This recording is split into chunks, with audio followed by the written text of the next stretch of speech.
They're not fighting for their father, they're fighting for their survival. Diddy's children are trying to escape.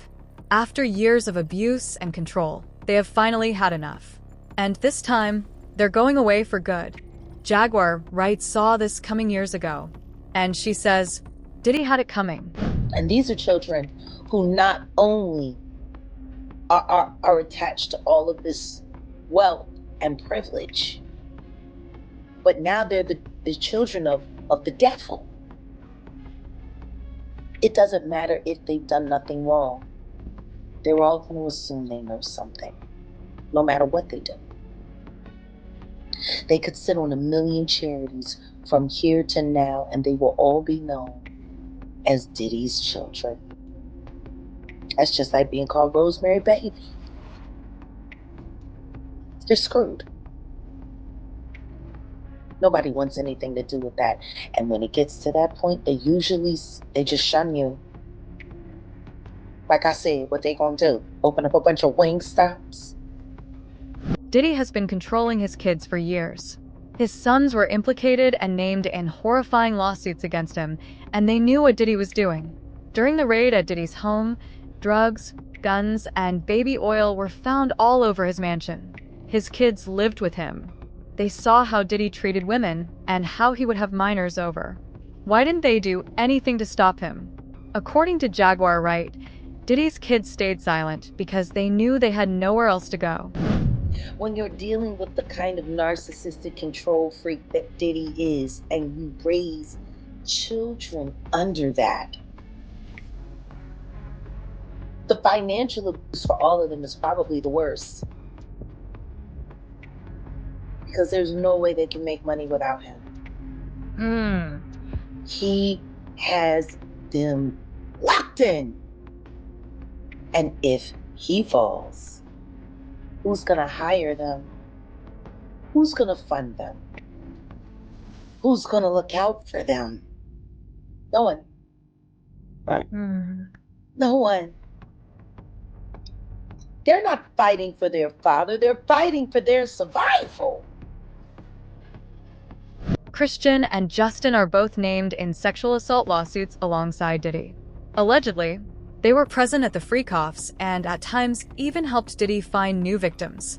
Jaguar is pulling back the curtains on all these allegations.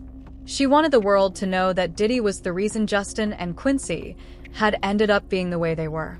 Living with someone as disgusting as Diddy is what made them think all of this was okay.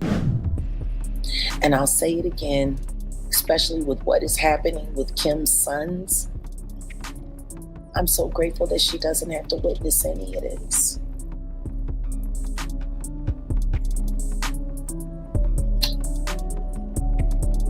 Because this probably would have killed her. Anyway, Christian under scrutiny, Quincy being mocked and scorned, the girls now being implicated into home in the SA with their father by a girl who worked the white parties. Like, this is a lot. If Diddy falls, his kids go down with him. No one is going to hire them after this. And it was Diddy's money that they were spending. None of Diddy's kids have successful careers. And they know this. This is why they've been helping Diddy all along. They're outcasts at this point. It was all clear from the start that Diddy wasn't working alone. Finding out that the person helping him was his own son, however, was disgusting. And they didn't.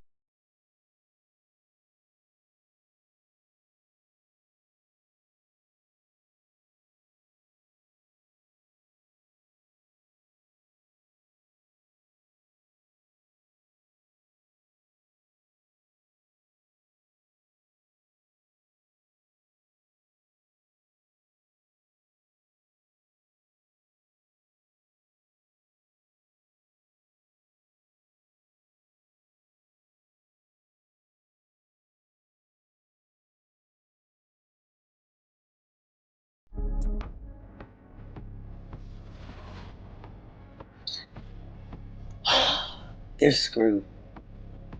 One way or the other, they're screwed. So there's no escape for them. How Was there escape for OJ's children? Their daddy is the new OJ. And we already know he done it. Like OJ's kids went through hell. And there was reasonable doubt. We didn't see a video of him doing anything. We didn't see him running around in a tower tonight with a, we seen him with the Diggler. Part of the reason that Diddy got such a light sentence was because his kids spoke out for him. During the sentencing, all of Diddy's kids said that their father deserves a second chance and begged for mercy. The judge replied saying, "I know it was difficult for you guys, but I thank you. I needed to hear this." All 6 of Diddy's adult children went to the podium and addressed the court. First Quincy, then Justin, then Christian, saying their dad is their superhero. And although he has made mistakes, the man that stands before us today is a changed man. They say he is more patient and remorseful. Christian getting choked up as he spoke. But then his 18-year-old daughter Jessie went to the mic. As she sobbed, she begged the judge to give her dad a second chance, saying she lost her mom at a young age and already has experienced so many milestones without her dad. Her sisters, Delilah and Chance, echoing the same sentiment, all of them heavily sobbing into the mic, just saying, please give my dad a second chance. They too reiterating that he is a changed man and that his demeanor is much different. Diddy is only a few feet away from them. He moved his chair so that he could face the podium. He's not crying, but his head is heavy and his hands are in his lap. Delilah telling the judge that she knows what it's like to grow up without a parent and she doesn't want this to happen to her 2-year-old sister Love. She says every night the toddler asks where her dad is. She then asked the judge to give her dad a second chance, not as a headline, but as a human being. At this point, several of Diddy's attorneys are also wiping away tears. The judge empathetically said, "I know this was difficult for you guys, but I thank you. I needed to hear this." The defense then played a 10-minute video highlighting Diddy as a father, a businessman, a philanthropist. Now, another thing I want to know is right before his family spoke, it was his attorney, Nicole Westmoreland, who was on the podium, talking about all his accomplishments, how throughout the years Diddy has gone out of his way to help people, and how that's his purpose and calling. And then Nicole Westmoreland broke down. Through tears, she talked about his ascent through the business world, how he started the Sean John clothing company, and how he's an inspiration to his community. And then through sobs, she said, "He inspired me," and talked about an experience in a speech that touched her that he gave a few years ago at an event. Diddy forced his kids to say this. Even during the trial, Diddy was using his family as a tool to help him pressure the victims. Prosecutors told the judge that Diddy had been in direct contact with the victims, and his family had also been reaching out to them on his behalf. As a result of Diddy pressuring these victims, several of them refused to testify, and one even wrote a letter to the judge saying that Diddy was innocent. All right, sing that. Happy birthday to Daddy.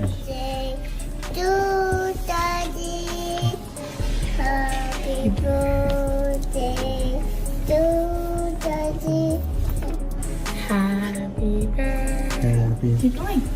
Happy birthday to Daddy. Keep going, Go. Happy Happy birthday to Daddy. Yay! So much. We love you too.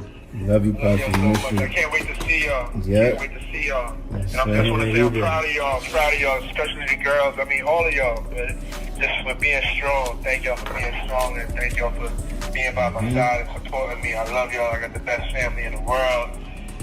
My birthday, I'm happy. Thanks to y'all giving me this call. Thank you very much. I love y'all.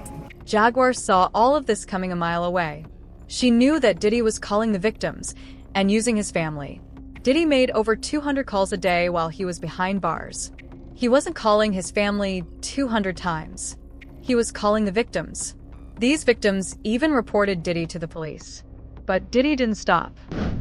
Let me ask you, they looked at Diddy as one, a possible flight risk, but as two, as he could coerce witnesses. With having $75 million at his disposal, isn't that by nature the exact thing that they're worried about? If you have this much money, that you could make this thing, you could probably make people disappear if you really opted to. See, this is the thing. That'll just make more trouble. Why would he make more trouble now? He done already bought off and paid off everybody he possibly could. Have you looked at the indictment? Like, he called some witnesses up to 54 times. Yeah, 200 and how many Angel? 200 something people he tried to reach out to. Like, what are you running, a telethon or a telemarketing agency? Telemarketers don't make that many calls in one day. Or sometimes not even in a week, all depending on you was on that. You down for Diddy? Like, how does that conversation start? Hey, what's up? You know, I really feel bad about that last time I bashed you in the face with a Ciroc bottle. Look, we good? Like, Diddy's kids have no way of making a living without Diddy. And Diddy knows this.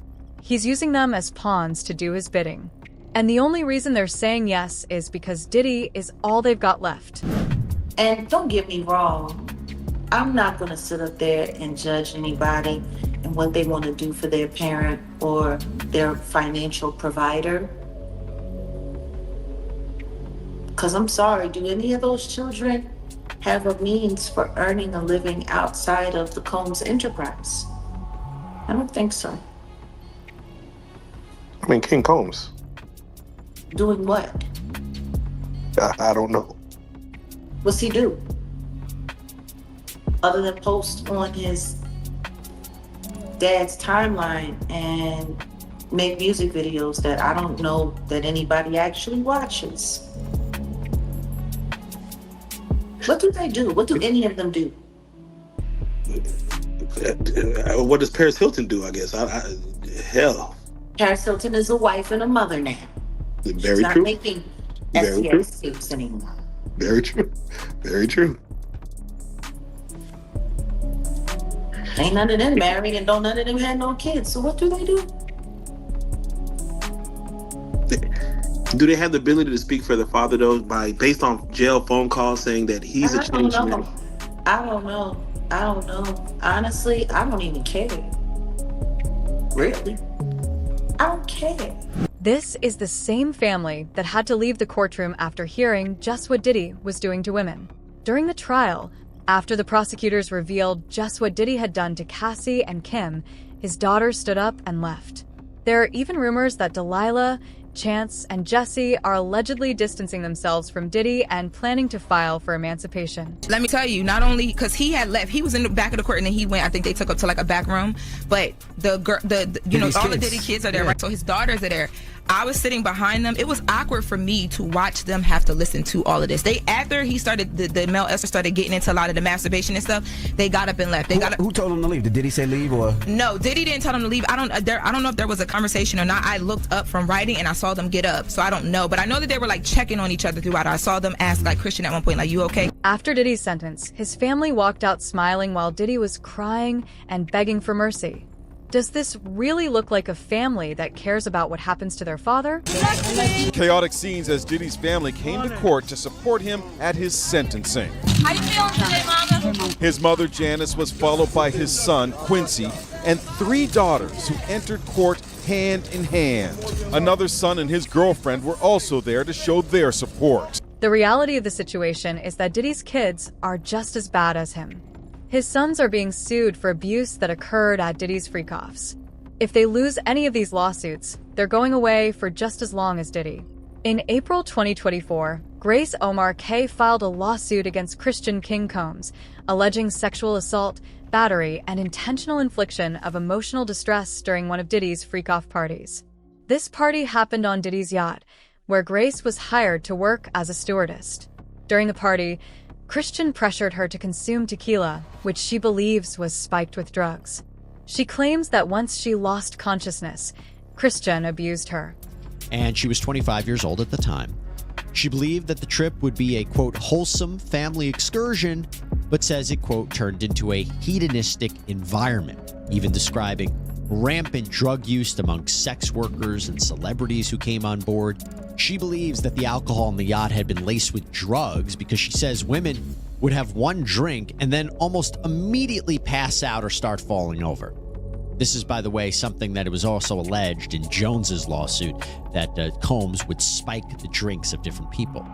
But focusing on Christian Combs, Omarke says that Christian Combs had been staying at a villa on the shore, but that he would come onto the yacht in the evening to party. And on December 28, 2022, Christian reportedly arrived very intoxicated and then proceeded to pressure Omarke to take shots of tequila. She did. Christian allegedly tried to get her to drink more in the yacht's makeshift studio. Omarke alleges that Christian kissed her neck, kissed her face, as he groped her legs, breasts, and private areas. 50 Cent said the same thing in his letter to the judge before Diddy's sentencing. 50 warned everyone of what Diddy was going to do once he got out. In his open letter, 50 Cent described his long-standing feud with Diddy, calling him very dangerous and claiming that he had feared for what Diddy might do to him.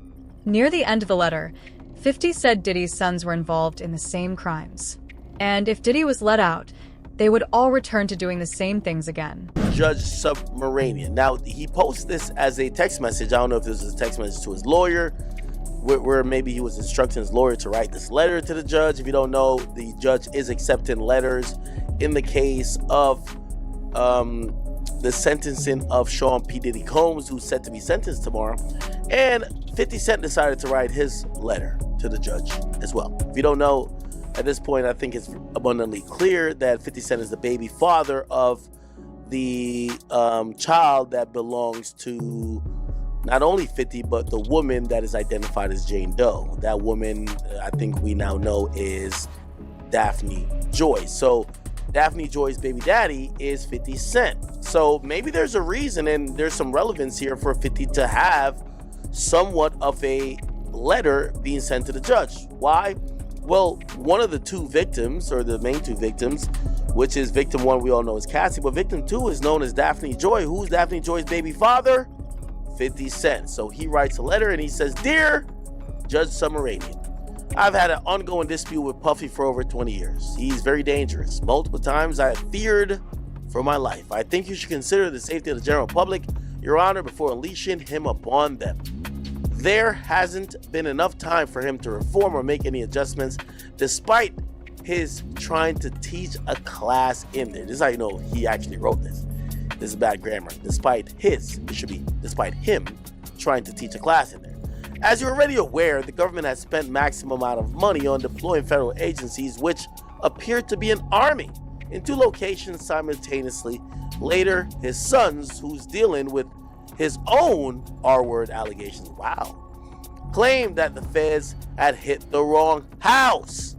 Anyway, Diddy's only going to return to hire more male sex workers and keep most of the baby oil away from the general public, and Babies Needed, my Netflix doc on this scandalous subject, is coming soon. Now, Diddy is on his way to Fort Dix, a low-security prison in New Jersey. The first day that Diddy was here, a photo of him leaked. This is the first picture of Diddy we've seen since the trial began, and it shows him walking in the courtyard with a white beard. Sean Diddy Combs was transferred to the federal prison at Fort Dix, New Jersey yesterday, where he will start to serve the rest of his 50-month sentence. Combs had been held at a detention center in Brooklyn. He was convicted in July on 2 counts of interstate prostitution. Combs is slated to be released in May of 2028, but could be released earlier for good behavior. Jaguar Wright and Gene Deal have both revealed exactly why Diddy wanted to go to Fort Dix.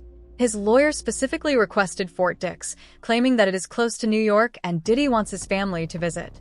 The real reason Diddy picked Fort Dix, however, is because it is a low-security prison and because of the drug program it offers.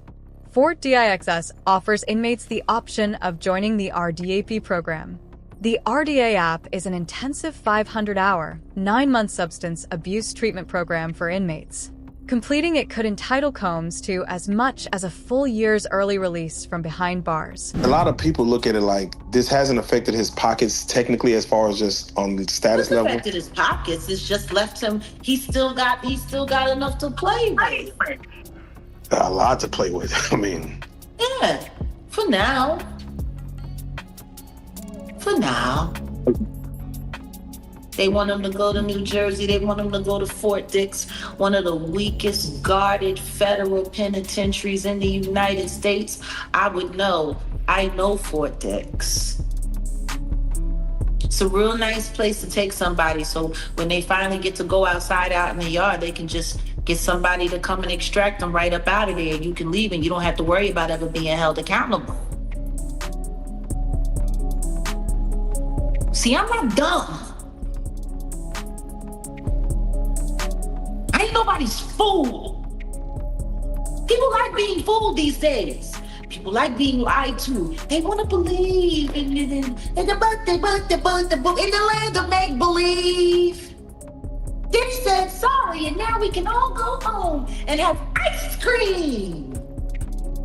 For me. So he got off like a fat rat in a cheese factory. But for a dude like Diddy going to jail and spending all that time, you know, I'm not saying it's going to be rough or nothing like that, because his former president of Bad Boy, Kirk Burrows, went to federal jail. You understand? Lil' Kim went to federal jail. So, you know, because the type of dude he is, you know, he'll make it, he'll be all right. And plus they gonna send him to a camp, bruh.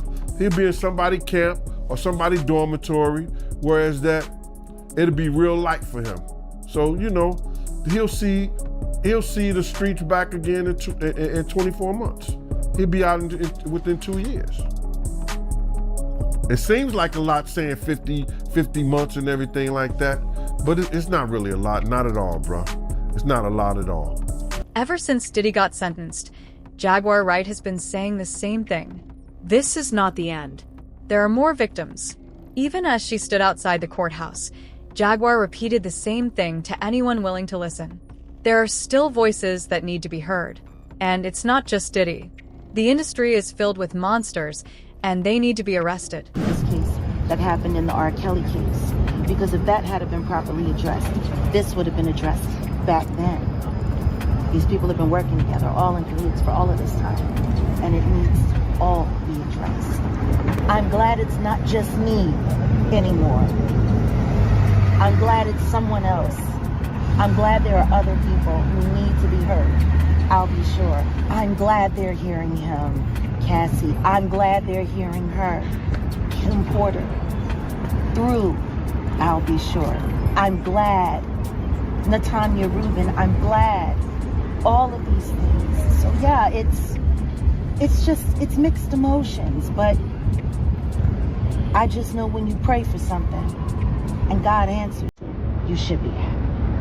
Diddy spoke to the judge before sentencing, and it sounded like he was taking accountability. Yeah, accountability for what? Same kind of accountability he took after he told everybody Cassie was lying on him, and then he got popped on my birthday when the video came out on CNN. And then he had to come back and do the whack-a-doodle-doo. Yeah, I guess accountability for what he got caught for. How does nobody not see that the apology he gave for Cassie after he called her a liar for months and said that it wasn't true, she was making it all up? How does nobody not see that they're the same apology?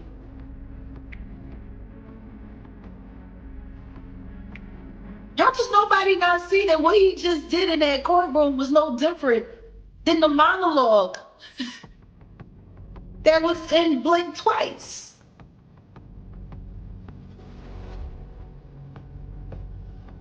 No, man.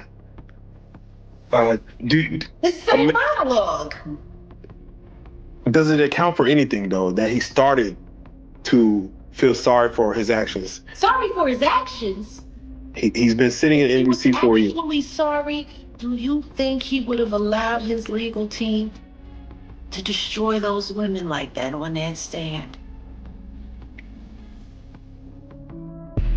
See, you sat there and you let your legal team rip those people to shreds while they were barely being protected by the feds. Despite the fact that Diddy was basically let go, his lawyers have announced that they're going to appeal the decision. Diddy thought he would be let go on probation. He wasn't expecting any time in prison. So for him, even 4 years is a long time.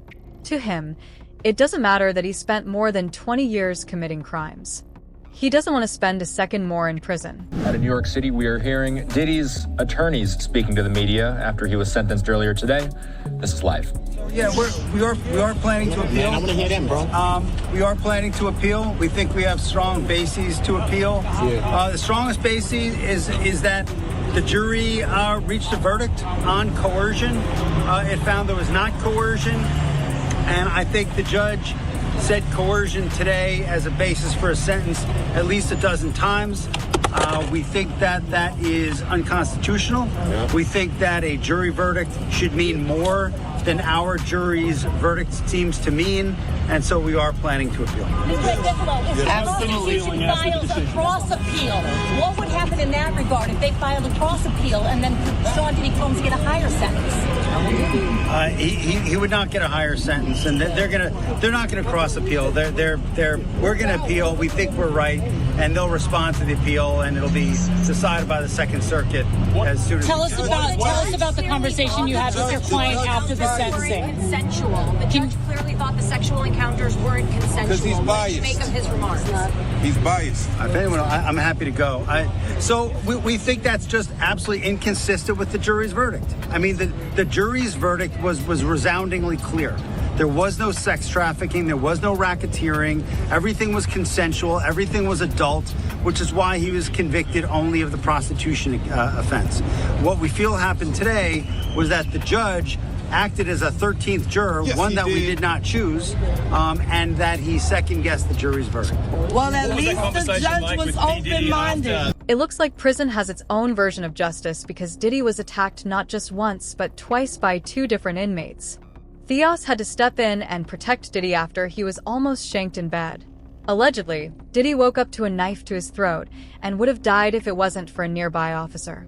This is the second time something like this has happened, and it only shows just how dangerous prison really is. Diddy had something very scary happen to him. One of his close friends is speaking out and saying that while he was sleeping at the MDC Brooklyn jail, somebody came and put a knife, pressed it to his throat. Now, as I keep digging into the story, they're saying yes, a correctional officer or a police officer was the one who came and basically helped him out and quote unquote saved him.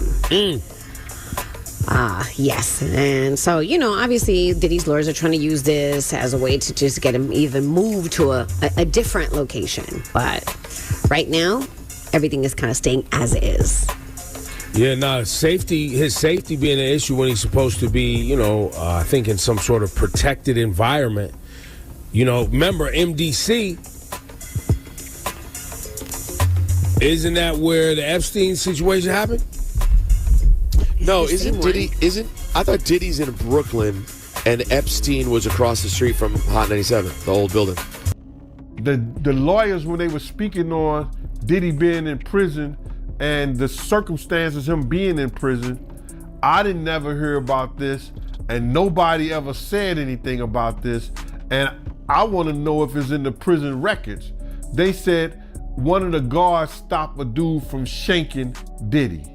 Now, I'm like, if he was doing all this positive shit in jail, and they was talking about he was, all the inmates loved him, and they was employing him and doing standing ovation.